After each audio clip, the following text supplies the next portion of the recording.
My name is Sarah Woodbury. I'm here today with my husband Dan to talk about Castell Bere.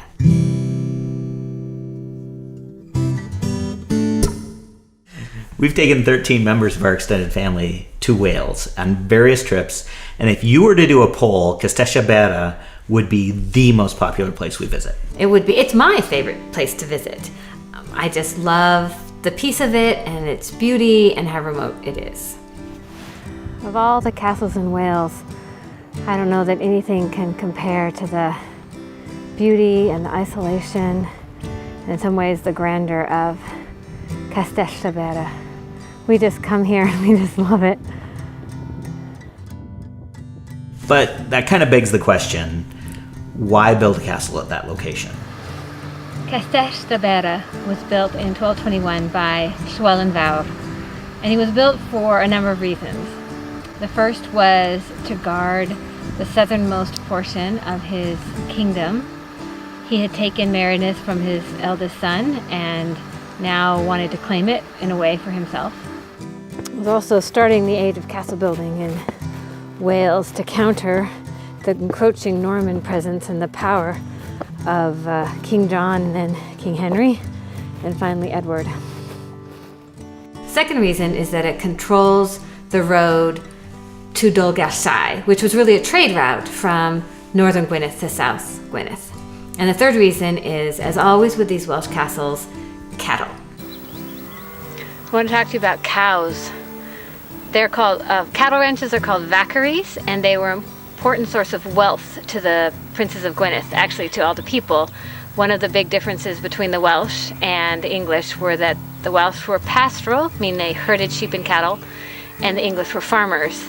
And herders were looked down upon by farmers. But it was an important source of wealth, and one of the suggestions is that these castles were built to guard the food source. And if you wanted to protect your food source, if you wanted to be able to move men and feed them, you needed to protect those cows. And that is a suggestion of why a castle might be built here.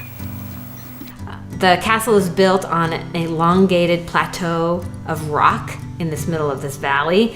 It's virtually impregnable. One of the interesting things about this castle was how defensible it was.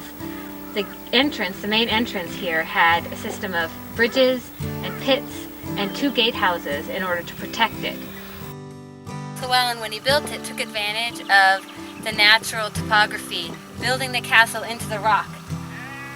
Here's the natural rock again, forming the rear portion of the middle tower, and then the south tower on the right, accessible by a passage across this great ditch.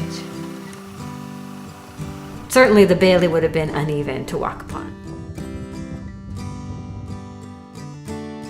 Llywelyn ap Griffith improved upon the castle in his time, and we know that it had inlaid tile and stained glass windows and stone carvings, none of which exist today.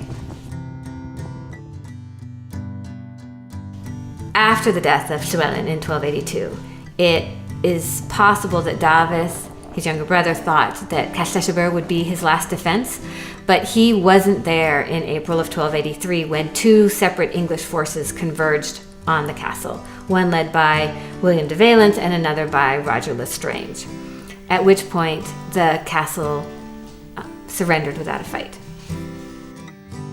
Dafydd was actually captured some months later in the mountains of Snowdonia, possibly betrayed by his own men, or at least by a Welshman.